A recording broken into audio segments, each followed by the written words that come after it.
Bonjour à tous, c'est Thomas Ludovox.fr, bienvenue dans ce Ludo Chrono. Aujourd'hui, je vais vous parler de Jurassic World, le jeu de miniature. Jurassic World, le jeu de miniature, c'est un jeu pour 2 à 4 joueurs qui se joue à partir de 12 ans et pour des parties entre 60 et 90 minutes.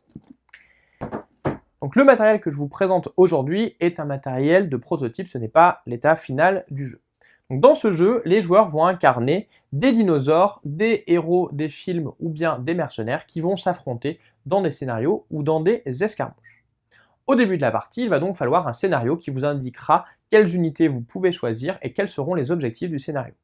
Avant la partie, une fois que vous avez choisi vos unités, vous aurez plusieurs decks à construire. Pour chacune de vos unités, il faudra construire un deck dans lequel vous allez trouver les cartes que vous voudrez utiliser pour cette unité. Les cartes vont coûter plus ou moins cher et donc il faudra se débrouiller pour bien équilibrer les cartes.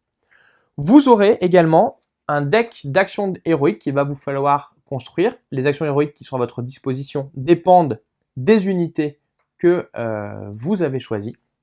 On va voir un petit peu plus tard à quoi servent ces decks différents. Ensuite, la partie va pouvoir commencer. Elle se structure en une succession de tours. Chaque tour va se passer de la même façon. Tout d'abord, chacun des joueurs va piocher pour chacune de ses unités 6 cartes dans son paquet associé à cette unité. Parmi ces cartes, il va en choisir une qu'il va placer. Ici, ce sera la carte active pour ce tour et il va, s'il le souhaite, en placer une autre de côté qu'il pourra garder pour le tour prochain, car toutes les cartes qui n'auront pas été choisies sont défaussées et vont dans leur défausse. Une fois que chacun des joueurs aura choisi quelle carte il veut attribuer à chacune de ses unités, on va résoudre les cartes. Pour cela, chaque unité va être activée dans l'ordre d'initiative. L'initiative, c'est la valeur qui est présente ici. Plus il y a de symboles, plus l'unité va s'activer vite dans le tour.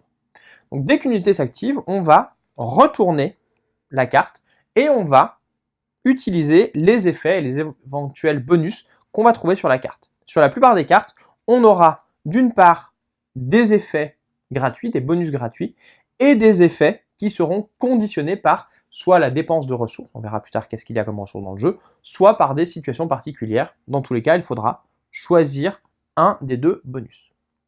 Quand une unité s'active, elle va pouvoir utiliser donc les bonus fournis par sa carte et ses caractéristiques de base pour faire des actions.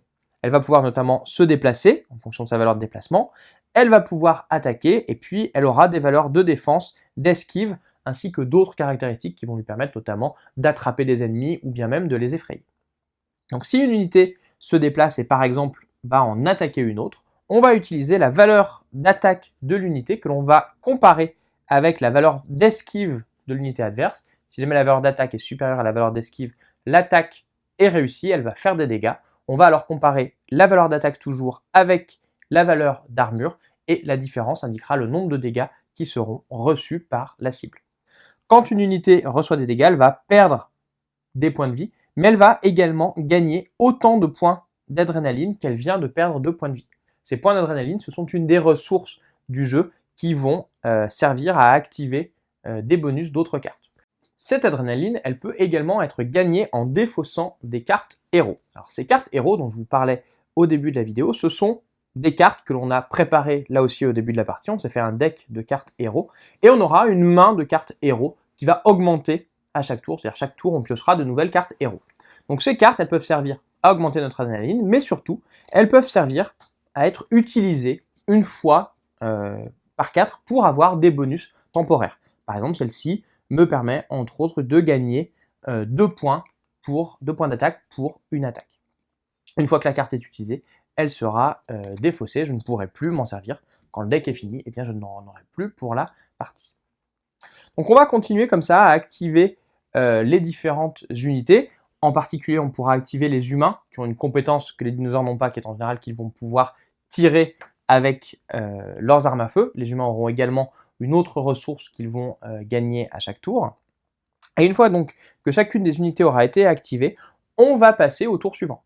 Pour le tour suivant, eh bien c'est très simple. Les joueurs vont piocher une main de 6 cartes. Si jamais ils avaient mis une carte de côté, eh bien ils ne piochent que 5 nouvelles cartes. Et on commence un nouveau tour.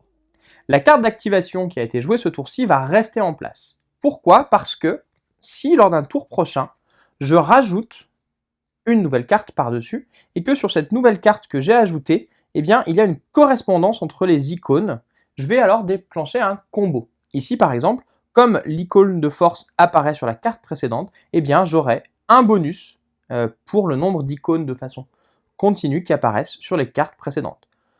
Ici, par exemple, il n'y a pas le symbole d'attaque, donc je n'aurai pas le symbole d'attaque, et le symbole de peur n'apparaît pas sur la carte précédente, je n'aurai donc pas non plus le symbole de peur.